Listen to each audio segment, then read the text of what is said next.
These are the Bowers Wilkins Pi8 earbuds, and they've got a very big job on their hands because of these, but they also have a killer feature.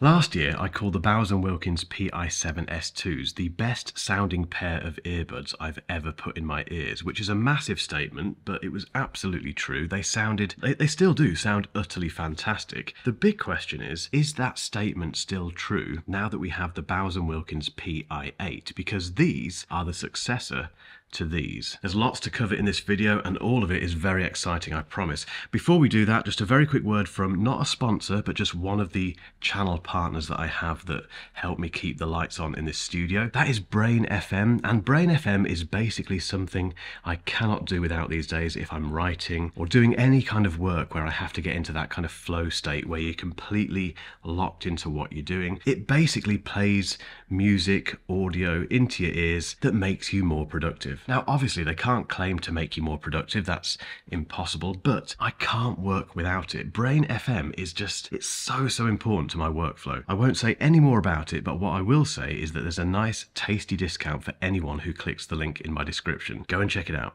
Okay, specs and pricing for the Bowers Wilkins Pi8. So they have 12mm carbon cone drive units. They've got a high performance DSP with a dedicated DAC and amp, and a true 24-bit audio connection between the two earbuds. In terms of codecs, they support aptX lossless, aptX adaptive, aptX classic, AAC, and SBC. They've got Bluetooth 5.4 with multi-point connectivity, and they also support fast pair from Google, and they have the made for iPhone certification thing. There's 3 mics in each of the earbuds for taking calls and for the ANC, the active noise cancelling. The earbuds themselves are IP54 water resistant. The case isn't, but the case is wireless charging compatible and it can fast charge. And that means a 15-minute charge will give you 2 hours of playback. And in terms of battery life, you get 6.5 hours from the earbuds and an additional 13.5 hours from the charging case. And speaking of the case, there's also something built into it called audio retransmission, which I'll come on to later. You can order the Pi8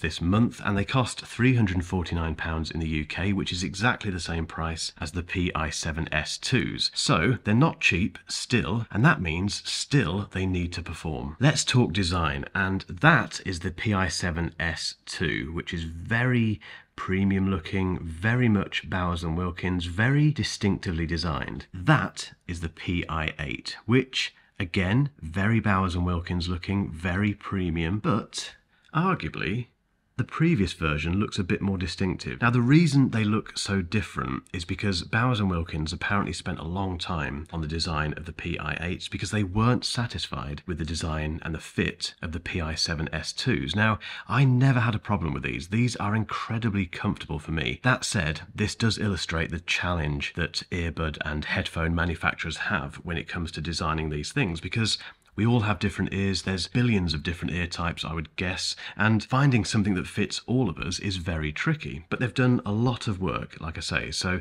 if you found that these weren't particularly comfortable, in theory, you might have a much better chance with these. One of the biggest things they've done is they've taken the mic array and some of the sensors that sat around here on the Pi7 S2s and put them into this recess just below the touch control thing here. So, well, firstly, it looks nice. I think that looks better, personally. It's this recessed kind of mesh thing that sits in there. I'll try and pick this out for you on some footage now. But the reason they've done it is because on the previous version, those mics and some of the sensors and things, they got lost in your ear, basically. And for the mics in particular, that's a problem. So they've moved them outwards and, well, we've ended up with these, which comfort-wise are very, very good. You don't feel these in your ears after a while at all. They don't get fatiguing. They're very easy to put into your ears. They're really comfy, but like I say, I didn't have a problem with the Pi7 S2s either. I've just realised it's the antennas they've moved into that little recess, not the sensors. So it's the mics and the antennas basically now sitting there. Now the only problem with that is that that does look like a button, like a physical clicky button. It's not. We still have touch controls on these, which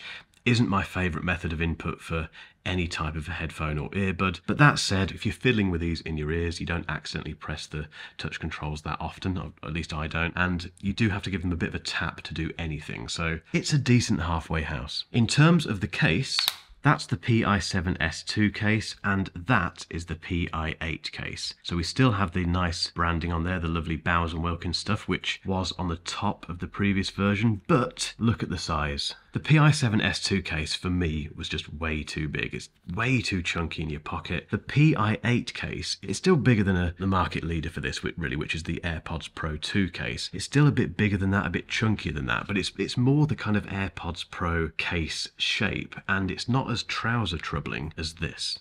Okay, let's talk about what matters with the Pi8s, which is the sound. Firstly, they've gone from a 9.2mm driver in these to a 12mm driver in these, so that's a big step up. And they've taken the drive unit configuration and the material used in the PX8s and somehow squeezed it into there. Now, obviously, these have a much bigger drive unit than these because physics, but it's the whole point of taking the learnings from the headphones and putting them into the earbuds, which is what Bowers Wilkins has been doing with the Pi8s. The other thing they've done is taken the latest Snapdragon sound chip and combined that with a separate DAC and amp, and again, somehow squeezed all of that into here. The big question is, has it worked? And the answer is...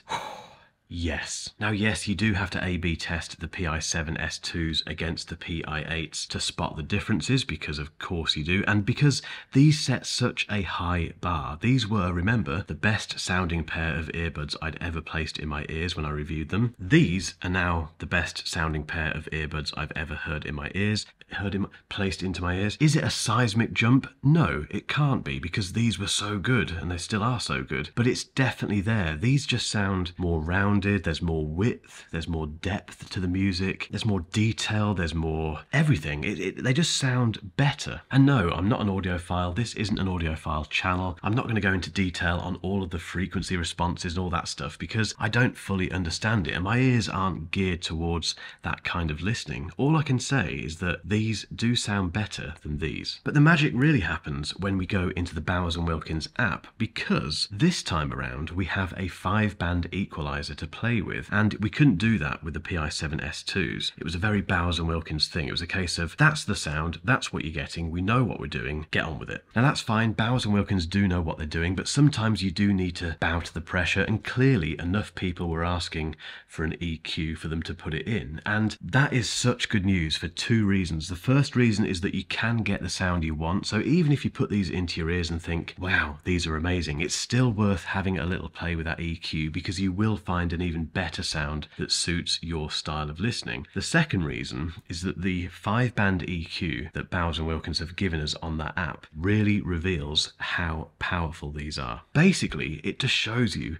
how much headroom is in these earbuds. And again, I guess that comes back to the learnings from these. They have somehow taken this and put it into this. Now, there's no spatial audio because I get the impression they don't trust it. I think the response during the press conference was something like, we're thinking about it, but we're a bit unsure, you know, we've got some concerns over head tracking and that sort of stuff. Fine. I'll take the audio from these over head tracking spatial audio any day of the week. And then we have noise cancelling, which is just like these, it just does the job really. You get fairly decent passive noise cancellation from just the seal that you get on the tip, but again, Bowers Wilkins were very honest about this and said, we've given you basically the noise cancelling we think you should have in a pair of earbuds that sound like this. Because if you don't know, noise cancelling, ANC as it's known, active noise cancelling, depending on how much of it is dialed in, it can impact the sound. And for a brand like Bowers Wilkins, that ain't good enough, but it does get better. Yep, you heard that right. These can sound even better than I've just described, thanks to something called audio retransmission. This is a blindingly obvious solution which only Bowers Wilkins offers. It came with the Pi7 S2s as well. Picture the scene, you're sat on a plane going somewhere and you've got your in-flight meal in front of you, which isn't very nice. To compound matters, the cable from the cheap headphones that you had to pay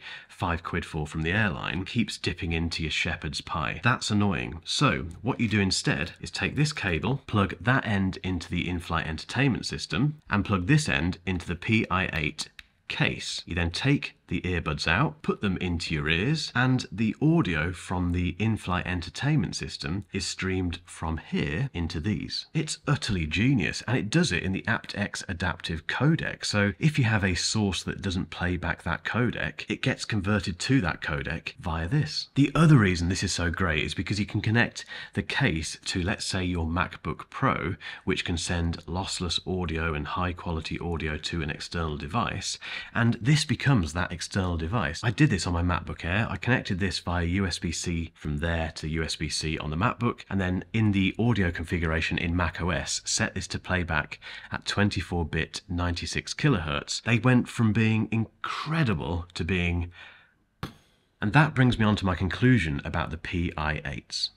The Bowers Wilkins Pi8s offer a fantastic fit. The design is a bit more conservative than previously, although it's still very premium. The noise cancelling is okay, it gets the job done. The case is much, much better. There's no spatial audio, but then you realise quite quickly that you don't miss that. The sound, though, is, again, it's the overriding selling point of these earbuds. It's utterly fantastic. And that audio retransmission feature on the case is genuinely unique, it's genuinely useful, and it somehow unlocks this other level of audio performance if you go down the whole route of connecting it to your Mac or any kind of source of high resolution music. It's just brilliant. This is a solid release. I can't see these being beaten until the Pi9s, to be honest. However, if you're after a slightly cheaper pair of earbuds, you don't have to go away from Bowers Wilkins, because there's also the Pi6s, which are being launched at roughly the same time as these. I've not heard them, but they are £219. So for a pair of Bowers Wilkins earbuds, that's mightily tempting. The audio and the noise cancelling will be a notch below these, obviously, and they don't have wireless charging on the case, but they could be worth checking out. And in the meantime, if you've still got time, keep watching for a link to another video that I think you'll find very interesting.